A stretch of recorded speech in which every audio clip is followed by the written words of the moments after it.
I categorically deny the allegations against me and former President Duterte. Ano naman kinalaman namin doon?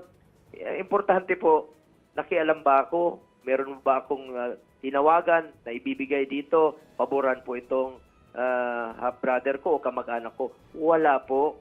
I welcome these moves to finally put an end to this often recycled issues against us. No? Mabuti ng silipin ng mabuti ang mga akusasyong ito. May irregularity ba?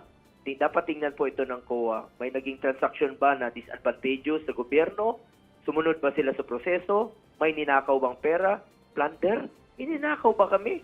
Ni piso po, hindi kami nakinabang dyan. Wala kaming ninakaw at hindi kami corrupt. Unang-una ay observe delikadesa. Sa totoo lang po, mayor pa po si former President Duterte sa Davao City. Hindi po makatungtong ng City Hall yung mga kamag-anak ko kasi ayaw ko.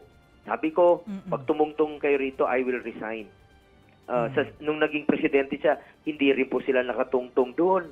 Hindi man lang sila makalapit sa akin at hindi ko sila papayagan kahit kailan. Kaya parati ko sinasabi sa hearings, pag ginagamit yung pangalan ko, ginagamit ang pangalan namin ni dating Pangulong Duterte, please consider it denied.